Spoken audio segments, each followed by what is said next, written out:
First tonight, the Canadian Prime Minister Mark Carney has declared victory in a general election which took place in the shadow of Donald Trump's trade war and repeated threats to annex the country. Addressing supporters in Ottawa after one of the most consequential ballots in the country's history, Mr. Carney said Canada was facing a new reality and should never forget the lessons of what he called the US betrayal, with President Trump threatening to annex the country. Correspondents say that only months ago, the Liberal Party was trailing by double digits, and the former banker, Mark Carney, had no political experience. But now he's led his party to a fourth term, due in large part to his political rival, who wasn't on the ballot, US President Donald Trump, who has repeatedly threatened to take over Canada. In his victory speech, Mr. Carney reiterated that would never happen. I began with humility, but Canadians are ambitious. And now, more than ever, it is a time for ambition. It is a time to be bold, to meet this crisis with overwhelming positive force of a united Canada. Humility is also about recognizing that one of the responsibilities of government is to prepare for the worst, not hope for the best.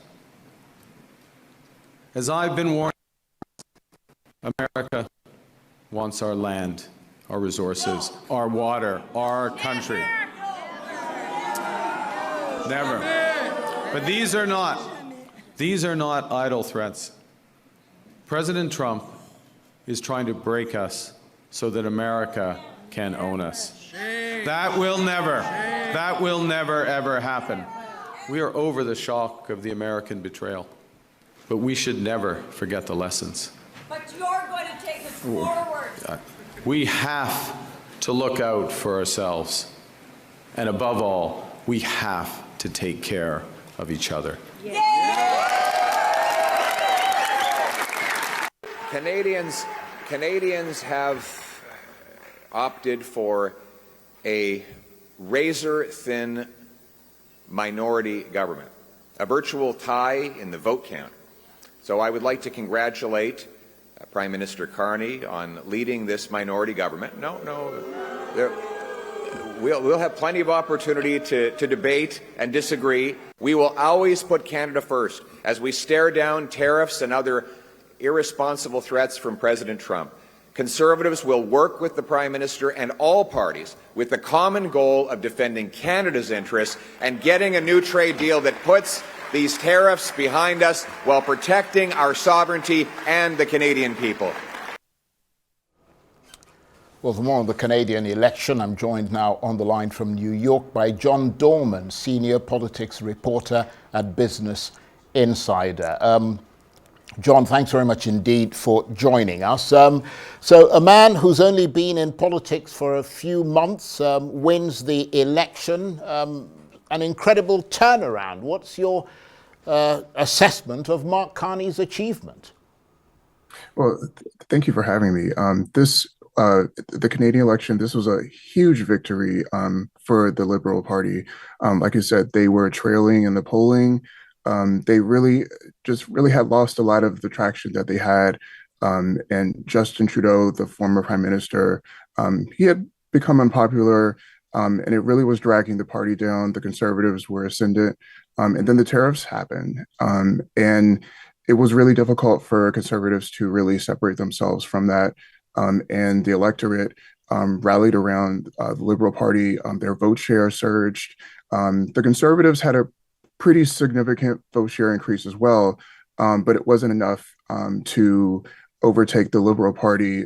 So yes, Mark Carney will now be going into government. He was elected, and he is facing Liberals don't have a majority government at the moment, but right now they're projected, they're close to it. So they're right now that it appears that they'll have a minority government, but all of the results are still there's still results coming in.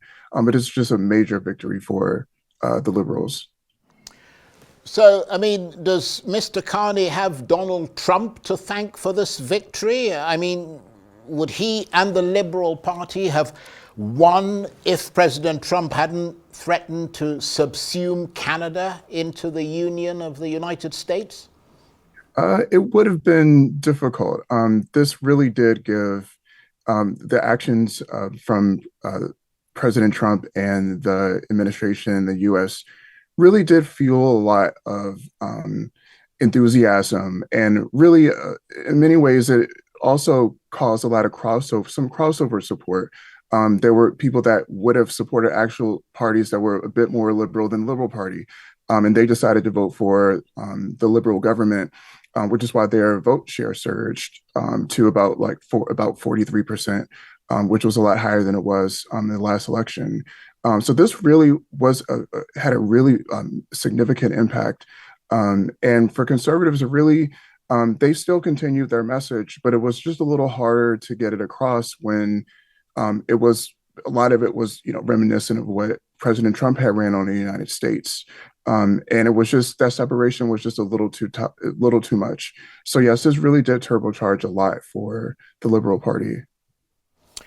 And beyond the Liberal Party and possibly the Conservatives, I mean, just obviously the people of Canada have now chosen somebody they consider to be a serious, solid figure in Mark Carney. But I'm wondering to what extent the people of Canada have been spooked by what's going on with President Trump.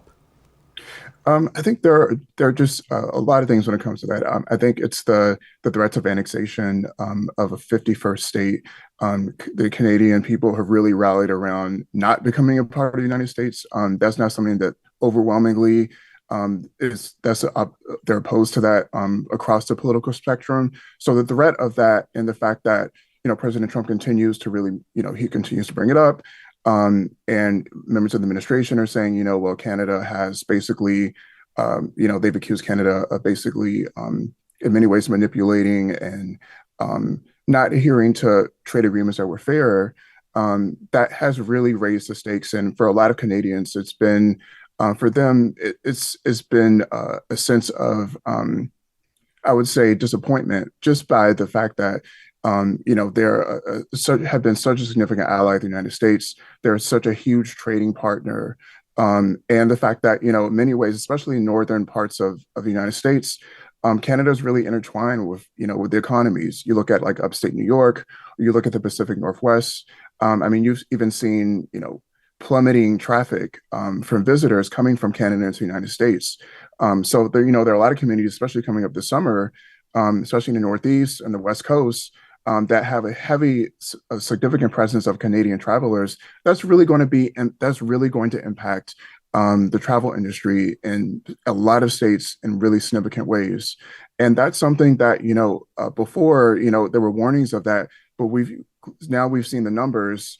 You've seen Canadians buying more Canadian products. There's a really big mission to do that, and it's really come to the detriment of the United States and the relationship that they've had with Canada for such a long time.